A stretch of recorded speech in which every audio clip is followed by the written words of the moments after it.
Hello friend, welcome to RJ Nepal films. तपाईहरुको घर आँगनमा अथवा मठ मन्दिरमा पूजाको समयमा बालिने कपुर कसरी बनाइन्छ थाहा छ तपाईहरुलाई?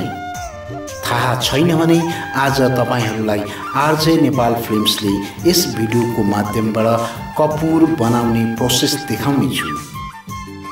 यो भिडियोलाई अन्तिम समयसम्म हेरिदिनु होला।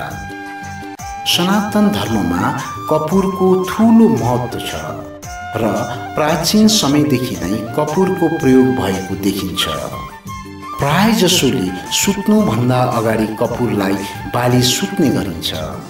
यसो गर्दा कोठाको हावालाई ताजा बनाइदिन्छ र हाम्रो मन मस्तिष्कलाई पनि शान्त बनाइदिन्छ। कपुरलाई औषधिको रूपमा पनि प्रयोग गरिन्छ। यो क्याम्फर रुख हो। यही रुखबाट बनाइन्छ कपुर। यो रुख वातावरणका लागि धेरै नै उपयोगी छ।